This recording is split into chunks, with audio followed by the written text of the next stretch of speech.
like the best way we can empower African American businesses to put money into the hands of African Americans. I think 2,000. I think you should think $2,000. Did you hear what he just said? That's real. No. The best way to power African American businesses, put money in the hands of African American consumers.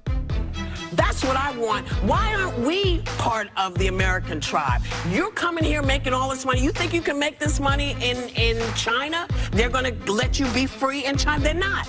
You need to pay some damn taxes. You need to pay. And that's what I want. So I didn't hear anybody except Andrew saying, here's how we can do this. Because that's what I want. I know everybody's going to talk about health care. You got this. I know you got health care. You got this. But I want to know how you're going to really help me fix my day-to-day family, my day-to-day money, my day-to-day job. How you going to put the money in my pocket? Nobody said it.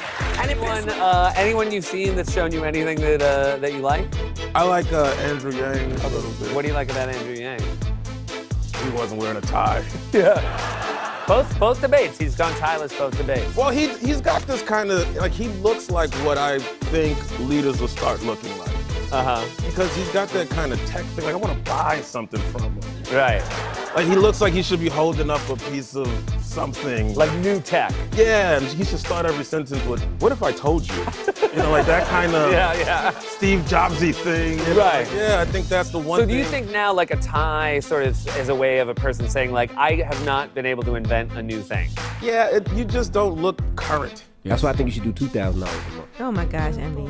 Anyway, we're gonna start with start with one, and then maybe my second term when everyone's loving that first dividend, be like, hey man, I got to You talk don't think black people deserve a little bit more because of slavery, at least 15. because of segregation?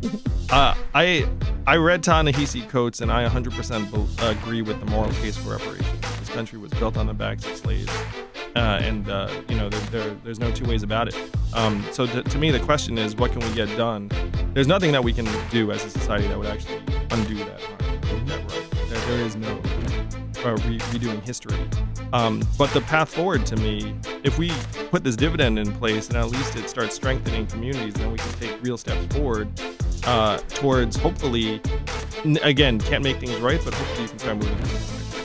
Andrew Yang, I like you, sir. Southern, mostly African American. You have distinguished yourself in the campaign as being the opposite of Donald Trump. What, though, is your specific appeal to Southern and African American voters nationally, in your opinion?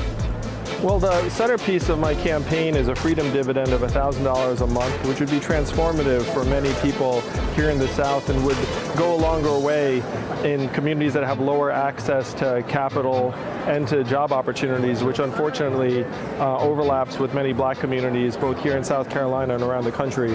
And the freedom dividend is something that Martin Luther King was fighting for in 1967 and 1968.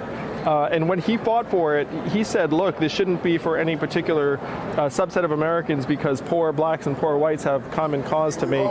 And so I'm happy to say that the freedom dividend is attracting support from different communities, but certainly here in South Carolina, I think it's the reason why I'm increasing in popularity here. There's a great deal that the society can and must do if the Negro is to gain the economic security that he needs. Now, one of the answers, it seems to me, is a guaranteed annual income, a guaranteed minimum income for all people and for all families of our country. It seems to me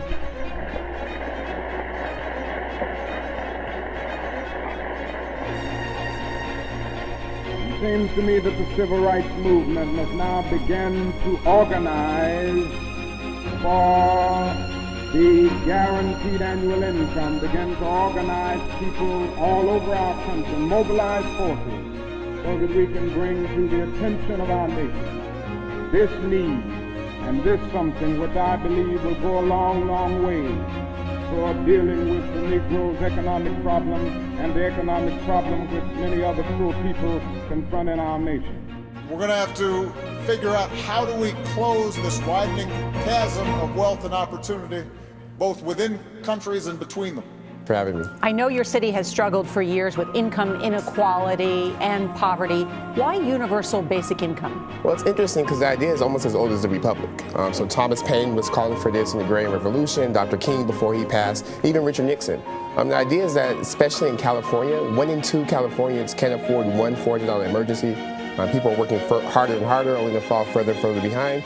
So a group called the Economic Security Project was looking for a city to pilot with philanthropic funding, no taxpayer dollars. And given the challenges of stalking, but also given the resilience and the brilliance of our residents, I thought it would be a good fit for us. You know, kind of the first stop of the criticism is give people money and they won't work. It doesn't incentivize them. It's just a welfare program. But what's interesting, the research says something different. So there was a study done in the Eastern Band and the Cherokee Native Americans that found $4,000 to $6,000 a year did good things for the folks. That educational attainment rose, drug use went down, and there was no labor market impact. So we're hoping to see something similar in Stockton. The second tenet will be that it'll be no strings attached, that we trust that people are smart and resilient and will make the best decision for them and their families with the money, understanding that everyone's not going to do it right, I guess, but that doesn't happen in the status quo anyway. Is it a penalty if you don't do it right? And you no, it's $500, no strings attached. The idea is to have a conversation about kind of the economic system of this country, but also highlight stories of what something as small as $500 can do, whether it's the difference between a mother who's able to now pay for childcare and get back in the workforce, or an entrepreneur who's able to work on their startup ideas, or artists, just really highlighting the stories and putting a new face to the conversation around poverty in the country. Still I see no changes. Can a brother get a little peace? It's war on the streets and a war in the Middle East. Instead of war on poverty, they got a war on drugs so the police can bother me.